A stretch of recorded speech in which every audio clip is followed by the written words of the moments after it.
penjala manusia, membawa manusia untuk menjadi dekat dengan Tuhan.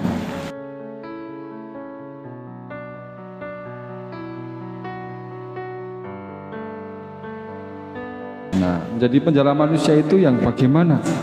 Nah, tentu penjala manusia mengajak kita untuk ambil bagian di dalam karya Tuhan, untuk membawa umat untuk menjadi dekat dengan Tuhan sendiri. Ibaratnya dalam tradisi Yahudi, laut atau danau itu adalah gambaran dunia yang penuh dengan bahaya, penuh dengan aneka macam kegelapan, kejahatan. Karena kalau ada di tengah danau, pada waktu itu terjadi badai, maka menjadi ancaman hidup bagi mereka yang ada di tengah danau. Maka gambaran danau itu adalah situasi dunia yang penuh dengan kekacauan, penuh dengan kegelapan dan sebagainya. Karena danaunya itu tidak bening, tetapi butek, sehingga lalu kalau nyemplung di danau itu gelap, seperti itu. Sehingga lalu ikan-ikan itu mesti diselamatkan. Gambarannya seperti itu, dibawa ke terang, dibawa kepada keselamatan, terang dan kehidupan yang penuh dengan kesegaran. Maka membawa ikan-ikan itu kepada kehidupan sejati, melepaskan dari kegelapan yang ada. Itu hanya simbolis ya, karena kalau ikan itu diangkat dari air ya mesti mati gitu. Tapi mati untuk hidup yang baru, meninggalkan kehidupan yang lama. Penjala manusia, membawa manusia untuk menjadi dekat dengan Tuhan. Nah, pertanyaannya sekarang, apakah kita yang mau menjadi penjala-penjala ini sudah dekat dengan Tuhan?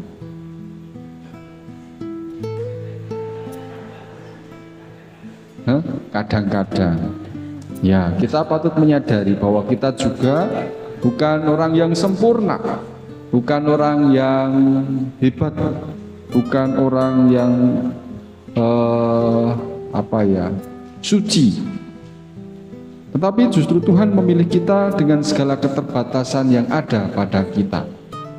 Bukan karena kehebatan, bukan karena keahlian, bukan karena kemampuan kita Tuhan memanggil kita, tetapi Tuhan mengasihi kita dan melibatkan kita untuk ambil bagian di dalam karyanya.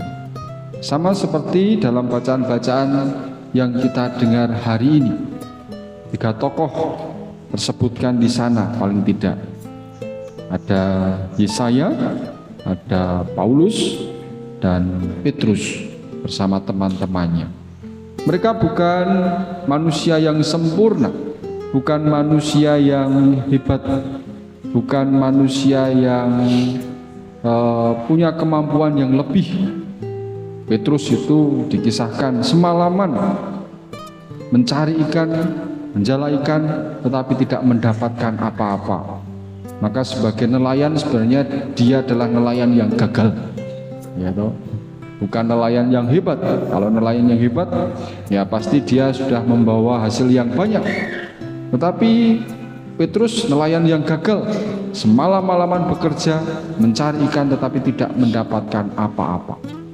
Baru bersama dengan Yesus akhirnya bisa menjala ikan begitu banyaknya. Apalagi kemudian Yesaya. Nah, kalau soal ikan mungkin jauh bayangan dari kita ya, karena Sragen itu jauh dari laut. Ada yang di sini menjadi penjala ikan? Tidak ada. Suka mancing? Nah. Menjala di Karamba. Suka mancing? Setiap kali mancing apakah selalu dapat ikan atau sering boncosnya? Wah. Nah itu. Nah mungkin yang dekat dengan kita adalah Yesaya. Nah Yesaya dipanggil Tuhan juga bukan karena dia hebat.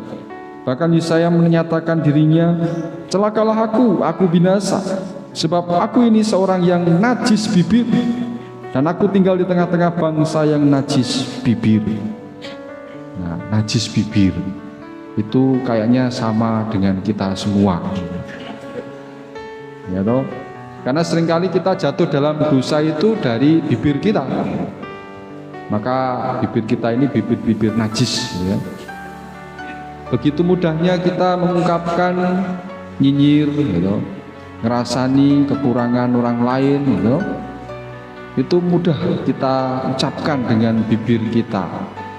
Lalu seringkali kita juga mudah mengucapkan janji-janji kepada orang lain, tetapi seringkali lupa untuk menepatinya.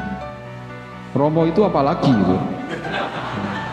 Seringkali bisa khotbah yang bagus-bagus, ning mesti iso nglakoni gitu. Seringkali malah jadi gajah diblangkoni. Gitu. Iso khotbah ning ra iso nglakoni. Pemenang ning khotbah nganten gitu. Wah. Ketoke le ya gitu. Ning ra tau iso nglakoni. Itulah kita ini semua sama seperti Yesaya, menyadari keterbatasan kita apalagi dari mulut bibir kita. Seringkali kita mudah sekali jatuh dalam dosa, dalam kesalahan dari mulut dan bibir kita.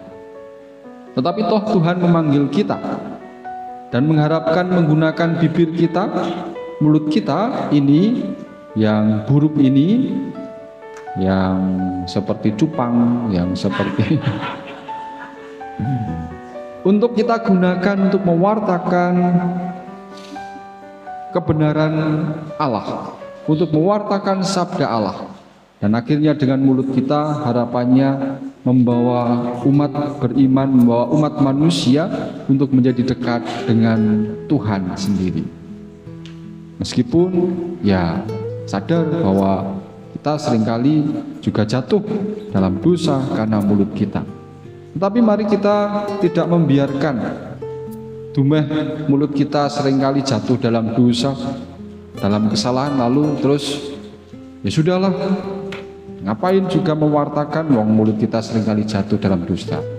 Justru karena mulut kita seringkali jatuh dalam dosa dan kesalahan, Tuhan mengingatkan kita, yuk mari kita tidak hanya menggunakan mulut untuk membuat kita jatuh dalam dosa, tetapi mari kita gunakan mulut kita untuk memuji, memuliakan Allah, untuk berdoa, dan untuk membawa orang-orang menjadi dekat dengan Tuhan Allah sendiri. Menggunakan mulut kita untuk kebaikan, itulah harapannya.